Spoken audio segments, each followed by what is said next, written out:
আমি আমার জীবনের ঈমান নিয়ে, যে ঈমানে আমি বিশ্বাস করেছিলাম, আমার দাদা ছিল ফুরফুরা শরীফের মুরিদ, সুন্নিয়াতের লোক। আমার বাবা ছিল সোনাকান্দার মুরিদ। আমাদের টোটাল পরিবার আমরা সেই পথে।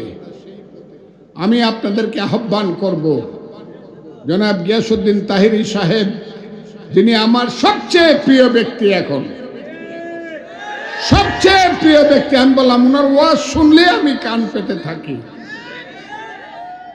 উনি এসেছেন, ওনার সামনে বেশি কথা বলবো না, তবে একটা কথা বলি। ওনারা যে সংগ্রামটা আজকে করতেছেন, জীবন মৃত্যুর মুখামুখি দাঁড়িয়ে আল্লাহকে স্মরণ করে, নবীকে যারা ছোট করে, তাদের বিরুদ্ধে যারা সংগ্রামটা করতেছেন, আমি তাদের সাথে আছি এবং চিরদিন তাদের সাথে থাকবো।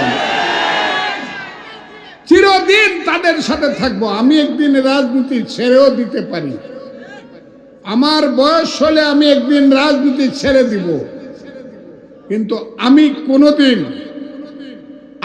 কোনোদিন আহলে সুন্নাত ওয়াল জামাত সুফিবাদের পথ ছাড়বো না। আমি মৃত্যু পর্যন্ত এই পড়ে থাকবো।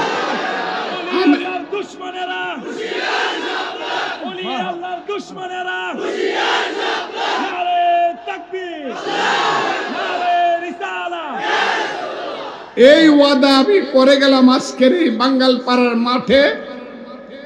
আমাদের নবী প্রেমিকদের, বিশেষ করে আজকের, আমি মনে করি উনি যুবক মানুষ হলেও জ্ঞানে গুণে ত্যাগে তিতিক্ষায় ইসলামী শিক্ষায় উনি অনেক বড় মাপের মানুষ। তার সামনে বলে গেলাম, রাজনীতি কোনোদিন আমি ছেড়ে দিতে পারি, কিন্তু ধর্মের এই পথ আমি কোনোদিন ছাড়ব না।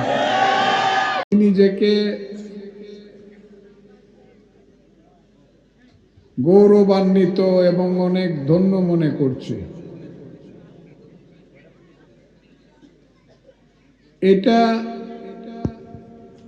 এই মাহফিল,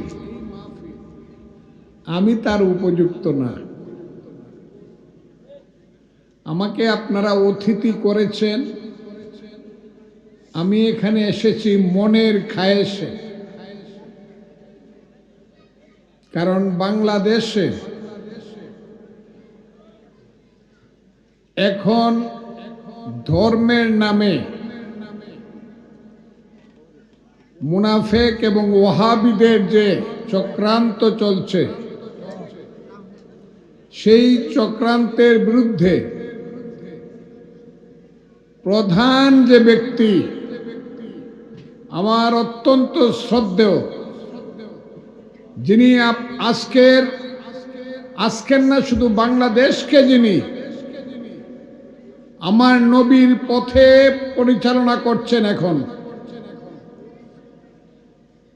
সমস্ত অন্ধকারকে দূরীভূত করে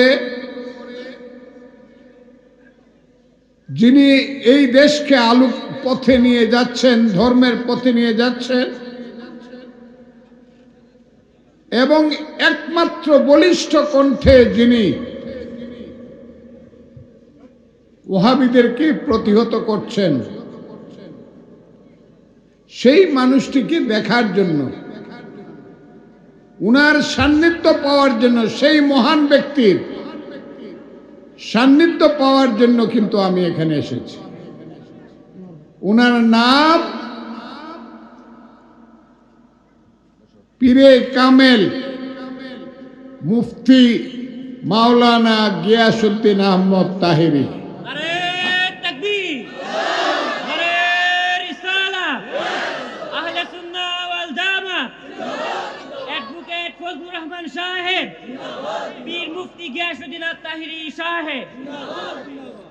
আমি মনে করি উনার কণ্ঠ যদি উচ্চকিত থাকে, তাইলে বাংলাদেশে কোনোদিন সুন্নিয়াতের পরাজয় হবে না। কারণ একটা স্কুলে যখন আপনি লেখাপড়া করতে যাবেন, স্কুলে লেখাপড়া না করলে কারো জ্ঞান অর্জন হয় না। সেই জ্ঞান অর্জনের জন্য যিনি আপনাকে শিক্ষা দিবেন ক্লাস 1 থেকে 5 পর্যন্ত, তিনি আপনার শিক্ষক।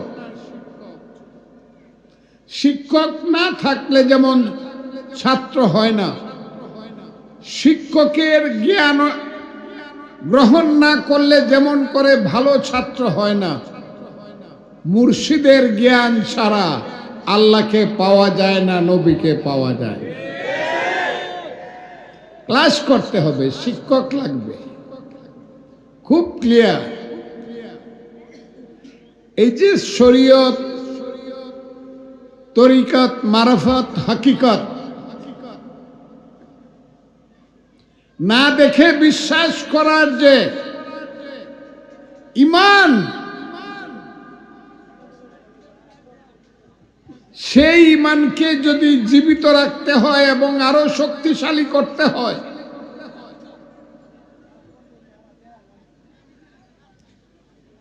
এবং সর্বশেষ আল্লাহকে পাওয়ার পথে যদি সর্বশেষ ফানা ফিল্লা বাকি বিল্লার পথে যেতে হয়, আপনাকে অবশ্যই মুর্শিদের পথে যেতে হবে। এই দেশে যারা ইসলাম এনেছিলেন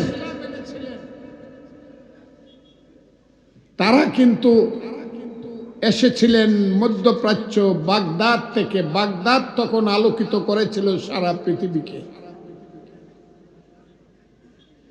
আমার দিনের নবী হযরত মুহাম্মদ সাল্লাল্লাহু আলাইহি ওয়াসাল্লাম,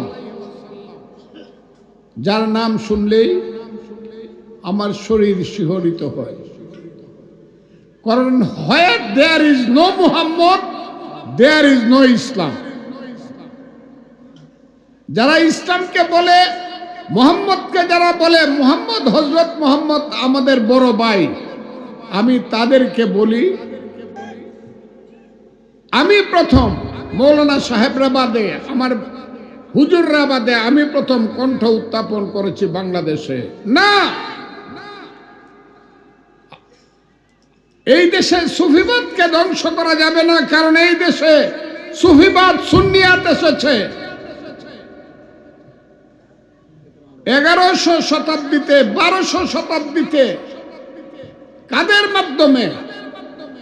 সেই হযরত খাজা মাইনুদ্দিন চিশতি রহমাতুল্লাহ আলাইহি থেকে ধরে, এর পরবর্তী সময়ে শাহ সুলতান থেকে ধরে, এর পরবর্তী সময়ে 1300 শতাব্দীতে হযরত শাহজালাল, শাহ পরান, ওই যে বাড়ির পাশে শুয়ে আছেন শাহ নাসির উদ্দিন, বাড়ির পাশে কল্লা শহীদ যিনি গেসুদরাজ শুয়ে আছেন, বাইজিদ বুস্তামিরা যারা শুয়ে আছেন এই বাংলার মাটিতে, তারা এই বাংলার মাটিতে ইসলাম এনেছে। আমরা তাদের হাত ধরে ইসলাম শিক্ষা করেছি। আজকে যারা বলে মাজারকে ধ্বংস করে দিবে, ওলি আল্লাহর মাজারের মধ্যে কিচ্ছু নাই, আমি তাদেরকে বলি তারা অন্ধ, তারা বধির, তারা মন থাকতে বুঝে না, চোখ থাকতে দেখে না। তারা হলো ওহাবি, জামাতি, যারা এই দেশের মাজার ভেঙে দিতে চায়, মাজারকে যারা উৎখাত করে দিতে চায়, তারা ইসলামকে উৎখাত করতে চায় দেশ থেকে, তাদেরকে বিতাড়িত করতে হবে। আমি এর বিরুদ্ধে কথা বলেছি, শুধু কথা বলি নাই, আমি সাংবাদিক সম্মেলন করে আঙ্গুল তুলে বলেছিলাম, এর পরে যদি আর একটা মাজার ভাঙ্গা হয়, তাহলে আমি জামাতিদেরকে বলেছিলাম, তোমাদের খবর আছে, সমস্ত মানুষকে নিয়ে দেশ থেকে তোমাদেরকে উৎখাত করব, সেই কথা আমি বলেছিলাম। কারণ ওলিয়া উলিয়া গাউস কুতুব দরবেশরা হইল আমার দিনের নবী হযরত মুহাম্মদ সাল্লাল্লাহু আলাইহি ইসলামের অধস্তন। তারা নবীর পথেই তারা আমাদেরকে নিয়ে যাচ্ছেন এবং গেছেন এবং এখনো যাচ্ছেন। আমি তাই আজকে বলি, এই পৃথিবীতে মুসলমানদের যারা নবীকে ছোট করে তারা মুসলমান না। এই পৃথিবীতে খুব ক্লিয়ারলি বলি, আমার কাছে সবচেয়ে প্রিয় জিনিস হলো, প্রিয় কবিতার নাম হলো ইয়া নবী সালামু আলাইকা সালাওয়াতুল্লাহ আলাইকা। এই কবিতা যে মুসলমানের মনে নাই, বিশ্বাস করে না, সে মুসলমান না। কাজে আমি যখন দেখলাম গিয়াসউদ্দিন তাহেরী সাহেবের মতো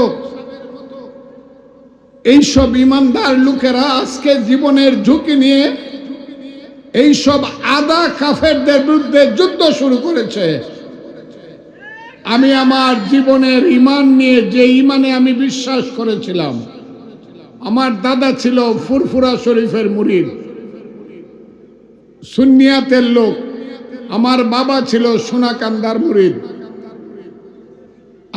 আমাদের টোটাল পরিবার আমরা সেই পথে। আমি আপনাদেরকে আহ্বান করব, জনাব গিয়াসউদ্দিন তাহেরী সাহেব, যিনি আমার সবচেয়ে প্রিয় ব্যক্তি, এখন সবচেয়ে প্রিয় ব্যক্তি, আমি বললাম ওনার ওয়াজ শুনলে আমি কান পেতে থাকি। উনি এসেছেন, ওনার সামনে বেশি কথা বলবো না, তবে একটা কথা বলি, ওনারা যে সংগ্রামটা আজকে করতেছেন, জীবন মৃত্যুর মুখামুখি দাঁড়িয়ে আল্লাহকে স্মরণ করে, নবীকে যারা ছোট করে, তাদের বিরুদ্ধে যারা সংগ্রামটা করতেছেন, আমি তাদের সাথে আছি এবং চিরদিন তাদের সাথে থাকবো, চিরদিন তাদের সাথে থাকবো। আমি একদিন রাজনীতি ছেড়েও দিতে পারি, আমার বয়স হলে আমি একদিন রাজনীতি ছেড়ে দিব, কিন্তু আমি কোনোদিন আহলে সুন্নাতুল জামাত সুফিবাদের পথ ছাড়ব না। আমি মৃত্যু পর্যন্ত এই পরে থাকবো।